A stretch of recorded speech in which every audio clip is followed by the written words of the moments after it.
The quest for cosmic chill, unveiling the universe's coldest secrets.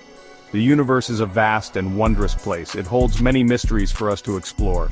We see giant stars burning with incredible heat. We also find places of unimaginable cold. This cold is a different kind of extreme. It tells us about the fundamental nature of energy, and about the limits of what is possible. Join me as we seek out the coldest spots. We will journey to the very edge of temperature. It is a quest for cosmic understanding. Imagine space stretching out in all directions. It is mostly empty, dark, and very, very cold. But how cold can it truly get? Is there a limit to coldness, like there is for speed? The speed of light is a universal speed limit. Perhaps there is a universal cold limit too. Scientists have pondered this question for centuries. They have searched the cosmos for answers. This search reveals fascinating things about matter, and about the universe itself. What do we mean when we say something is cold? It seems like a simple idea we all know. You feel cold on a winter day. Ice cream feels cold to your tongue. But in science, we need a more precise definition. Temperature is a measure of energy. Specifically, it measures the average kinetic energy of particles.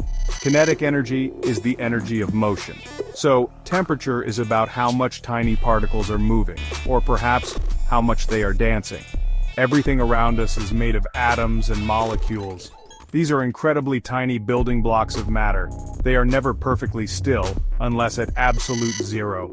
They are always jiggling, vibrating, or moving around. Think of them as a crowd of tiny dancers. When things are hot, these dancers are energetic. They move fast, bumping into each other a lot. This fast, energetic dance means a high temperature. A roaring fire has atoms dancing wildly. The sun's surface has atoms in a furious frenzy. Now let's think about what happens when things get cold. As an object cools, its atoms and molecules slow down. Their tiny dance becomes less energetic. So if cold means less atomic motion, what is the limit? Can atoms stop moving completely? This question leads us to a fascinating concept. It is called absolute zero. Absolute zero is the coldest possible temperature. It is a fundamental limit set by nature. Nothing can be colder than absolute zero. It is the point of minimum possible energy. At this temperature, atoms would have the least motion. They would be as still as quantum mechanics allows. Scientists first theorized about absolute zero in the 19th century. They noticed that gases shrink when they get colder. If you kept cooling a gas, its volume would decrease. They calculated that at a certain temperature, its volume would be zero. This temperature was minus 273.15 degrees Celsius, or as scientists prefer, 0 Kelvin. The Kelvin scale starts at absolute zero, so there are no negative numbers on the Kelvin scale. It is the natural scale for temperature in science. 0 Kelvin means ultimate cold. Why can't we go below absolute zero? Remember, temperature is a measure of atomic motion. At absolute zero, atoms are in their lowest energy state. Before we find the absolute coldest natural spot, let's talk about space. Many people think outer space is absolutely cold. They imagine it is at absolute zero. But this is not quite true. Space itself has a faint, lingering warmth.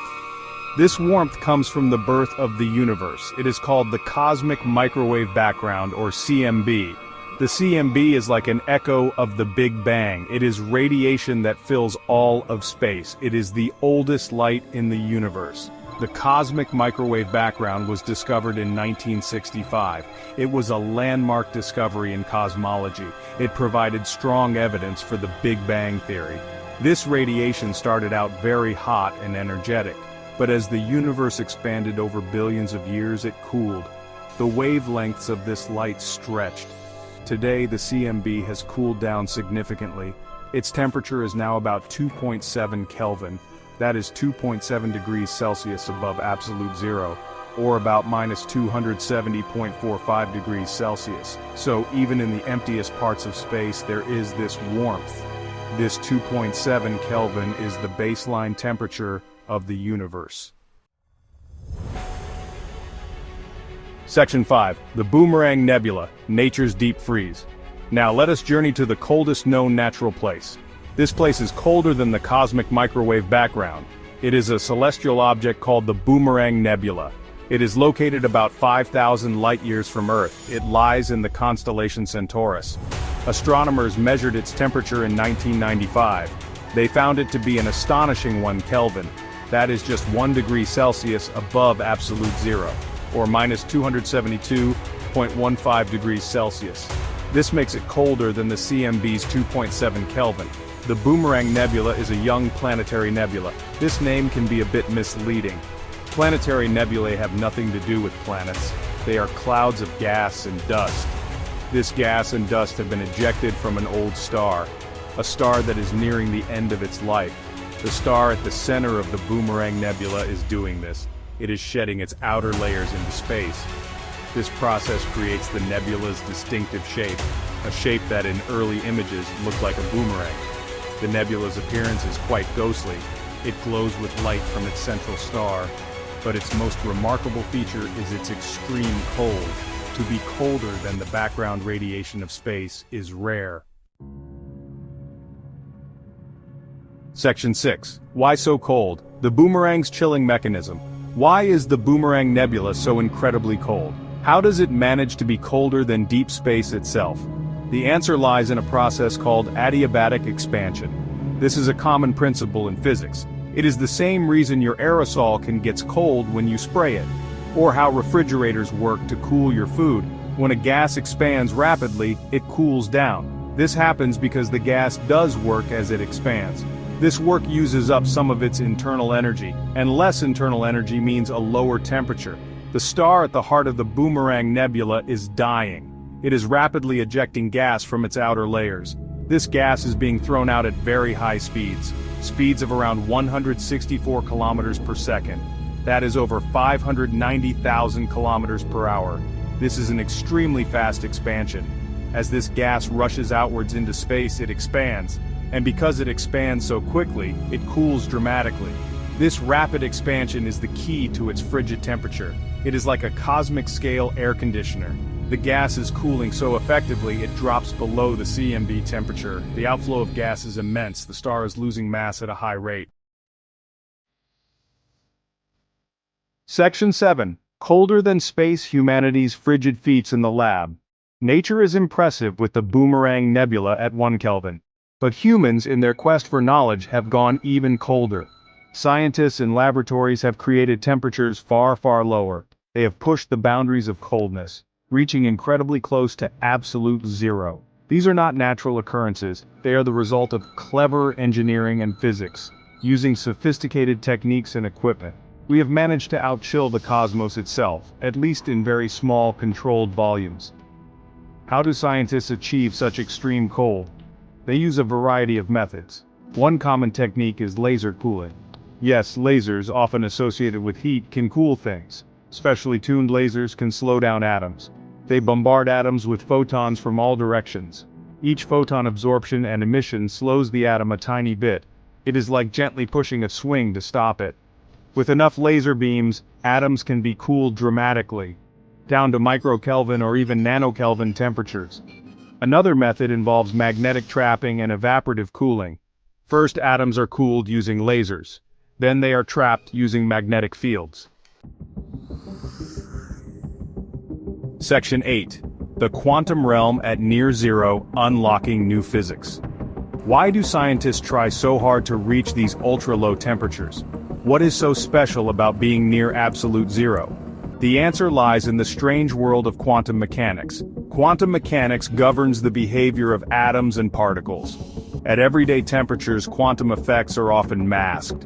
They are drowned out by the random thermal motion of atoms, the jiggling we talked about earlier. But as you cool things down, this jiggling slows. Near absolute zero, atoms become very orderly, and quantum effects can emerge on a larger scale. One fascinating state of matter achieved at low temperatures is a Bose-Einstein condensate, or BC for short. This was predicted by Albert Einstein and Satyendranath Bose. It was first created in a lab in 1995. In a BC, atoms cooled to near absolute zero lose their individual identities. They begin to act as a single quantum entity. Thousands or millions of atoms behave as one giant superatom. This is a purely quantum mechanical phenomenon. It allows scientists to study quantum behavior directly, and on a scale large enough to see. Studying matter at these temperatures reveals other exotic behaviors, things like superconductivity and superfluidity. Section 9. Cosmic Cold and Universal Truths: What We Learn from the Freeze. Our journey into the cold has taken us far. From the basic idea of temperature as atomic motion to the ultimate limit of absolute zero. We visited the Boomerang Nebula, nature's coldest known spot, and we marveled at human achievements in labs, creating temperatures even closer to that final stillness. What does all this teach us about the universe and our place within it? The study of cold reveals fundamental truths. It helps us piece together the cosmic puzzle. Understanding cold helps us understand how stars evolve. The Boomerang Nebula shows a specific stage of a dying star. Its rapid gas expulsion and cooling are part of that process. By studying such objects, we learn about the life cycles of stars. We learn how elements are created and dispersed into space. These elements eventually form new stars, planets, and even life. So, even in the coldest places we find connections. Connections to the grand cosmic story of creation and renewal. Cold is not just an absence of heat, it is an active part of the universe's processes. Furthermore, exploring extreme cold pushes the boundaries of physics. When we study matter near absolute zero, we see quantum mechanics in action. This helps us test and refine our most fundamental theories.